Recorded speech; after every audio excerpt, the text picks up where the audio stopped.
Hola chicos, ¿qué tal estáis? Vamos a terminar el tema de mecanismos con este vídeo que estoy grabando y a ver si así terminamos con este tema y avanzamos en otras cosas que serán, como ya os diré, bastante interesantes. Vamos a ver, porque estamos en mecanismos de transformación del movimiento, no de transmisión, sino de transformación del movimiento, de circular a rectilíneo. Pues ahora vamos a ver un mecanismo de transformación del movimiento de circular a rectilíneo alternativo. ¿Qué quiere decir esto? Pues que el movimiento rectilíneo será de vaivén, irá y vendrá. Lo podemos ver bien claro en este mecanismo de aquí, que es el biela, el primero que vamos a ver, que es el biela-manivela, en el que nosotros, a través de esta manivela, podemos hacer girar la manivela y qué le ocurre a través, luego la biela transmitirá ese movimiento, se lo transmitirá a este eje de aquí, ¿vale? A esta guía. Nosotros hacemos girar la manivela y lo que hacemos es que ese movimiento circular lo estamos transformando a través de la biela en un movimiento rectilíneo, ¿vale? De este pistón que tenemos aquí, que va y viene. Nosotros hacemos girar siempre en el mismo sentido y el pistón irá y vendrá. Lo bueno de este mecanismo es que es reversible, es decir, yo puedo hacer la fuerza en el pistón y transformarlo en un movimiento circular, al revés, es decir, de rectilíneo a circular o de circular a rectilíneo alternativo.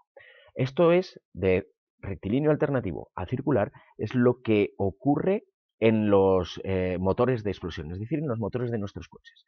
Hay un pistón en el cual se ejerce una fuerza, que no vamos a explicar ahora en qué consiste, pero nosotros ejercemos una fuerza en ese pistón y conseguimos, a través de un mecanismo parecido a esto, conseguimos transformarlo en un movimiento circular.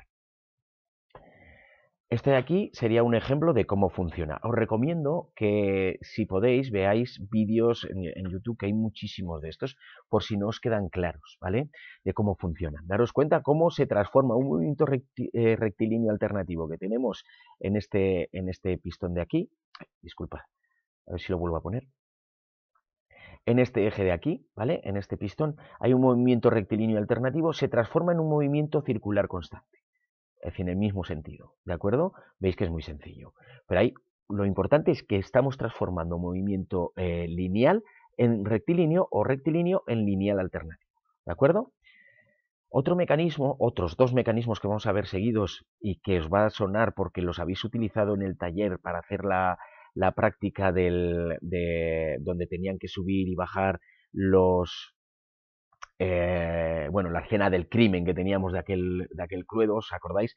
Teníamos que subir y bajar alternativamente, pero lo que hacíamos era, o teníais que conseguir hacer girar una manivela, ¿vale? Un disco, y conseguir transformar ese movimiento circular en un movimiento rectilíneo alternativo de dos muñequitos que subían y bajaban, que era la escena del crimen, ¿de acuerdo? Eso lo conseguíamos con el segundo que vamos a ver, no el primero, que es la leva seguidor, sino con este de aquí, ¿vale? Este de aquí, que es lo que se llama una rueda excéntrica, que ya os lo dije, ¿no? Os lo comenté en clase cuando estábamos en el taller. Si nosotros hacemos girar ese eje por una rueda, que se dice excéntrica porque el eje de giro está fuera del centro, ¿vale? Sacamos el eje de giro fuera del centro y lo ponemos alrededor, nosotros habremos conseguido que, si el eje está quieto, la rueda suba, y cuando la parte alta esté aquí, aquí estará la parte baja. Si nosotros acoplamos un eje, o sea, perdón, una guía, un seguidor a la rueda, nosotros conseguiremos que suba y baje este elemento dependiendo de si la rueda está arriba o abajo, ¿vale? De si el eje que no se mueve, no, la parte ancha de esta parte ancha de aquí la tenemos arriba o la tenemos abajo. Si la tenemos abajo, el seguidor baja; si la tenemos arriba, el seguidor sube. Y por lo tanto hemos conseguido que estos elementos suban y bajen el seguidor, transformando el movimiento circular en un movimiento rectilíneo alternativo. Con la leva pasa algo parecido o muy similar. Lo que pasa que no tenemos una rueda, sino que la leva tiene unas figuras un tanto extrañas. Por ejemplo, esta de aquí, donde, si veis, el seguidor, que es esta parte de aquí, ahora está quieto porque esto, pero fijaros cuando llega a esta parte, cómo el seguidor sube, ¿vale? Siguiendo el contorno de nuestra leva. Las levas, si algunos acordáis cuando puse el motor de 4 tiempos en el aula, el vídeo del motor de 4 tiempos, que os lo subiré al Classroom, si os acordáis, había unas levas que lo que hacían era empujar unas válvulas para que entrara la gasolina, gasoil y la mezcla con aire, que entrara esa mezcla en el motor, en el cilindro, para que luego hubiera una explosión. Eran unas levas que empujaban, como digo, unas válvulas para que entrara esto y luego salieran los gases hacia el tubo de escape, ¿vale? Se utilizan bastante, sobre todo en mecánica. Vamos a acabar el tema viendo unos mecanismos que se utilizan, como pongo aquí, para dirigir el movimiento, para regular el movimiento, acumulación de energía y de acoplamiento. Los de acumulación de energía, en principio, bueno, vamos a ver algo por encima, pero tampoco muy excesivo. Son los trinquetes, frenos, muelles, gomas, embragues y acoplamientos, ¿vale? El trinquete. El trinquete es algo muy sencillo y que casi seguro que lo habéis utilizado alguna vez y si no, alguien en casa tiene alguno. Ya vais a ver. En, en las, em, en las herramientas, dentro de las herramientas hay unas llaves que son para apretar tornillos y tuercas, en las cuales, si os dais cuenta, podemos cambiar la posición para apretar o para aflojar, ¿vale? En esta llave, cuando nosotros estamos apretando está el trinquete puesto, ¿vale? Y cuando le damos hacia el otro lado hace clac, clac, clac, clac, clac. Ese ruido característico es el del trinquete, ¿de acuerdo? Porque sí que nos deja. Fijaros esta rueda de aquí, que esto es el trinquete, tenemos aquí una pequeña uña que lo que hace es impedir que gire hacia este lado. ¿Os dais cuenta? Sin embargo, perdón, sin embargo, sí que permite girar hacia el otro lado. Es decir, estamos dirigiendo únicamente el movimiento hacia un lado. Nosotros, en esa llave que os digo, lo podemos cambiar hacia un lado o hacia otro, según depende de si queremos apretar o aflojar un tornillo. Daros cuenta en este vídeo, que tampoco es que se vea muy claro, pero bueno, veis que esta rueda solo puede girar hacia este lado, sin embargo hacia el otro lado no puede girar, no se lo permite esta uña. Es una rueda muy característica, que veis que acaba en punta y que no puede girar hacia un lado. Esto lo podemos cambiar en las ruedas, en estas llaves que os digo, lo podemos encontrar estos trinquetes en muchos sitios.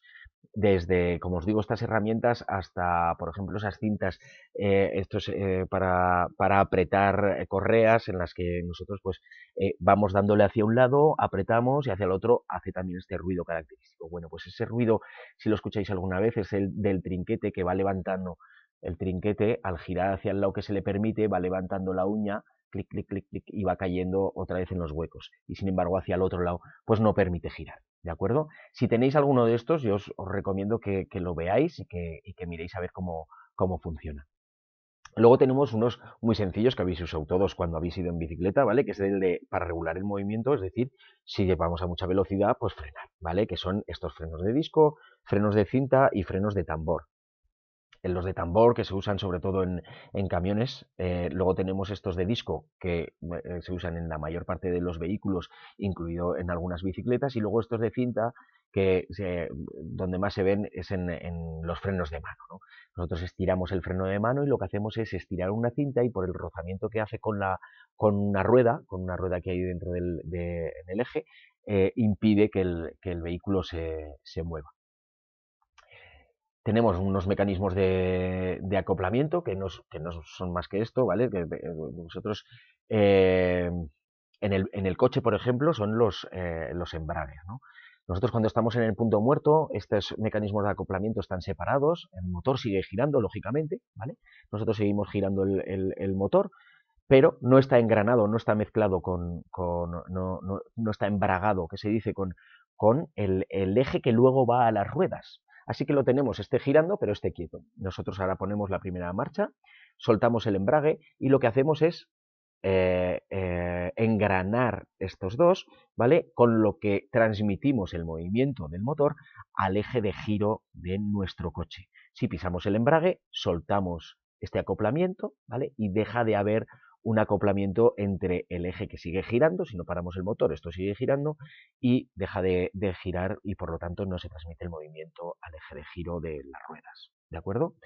Y luego por último vamos a ver uno que se llama el Junta Cardan o el Cardan, que algunos si tenéis algún tractor en casa o habéis visto algún camión o habéis visto algún tractor, en la parte de atrás del tractor para conectarlo al remolque, podemos ponerle el cardan, que es para transmitir un movimiento del tractor a la parte de atrás.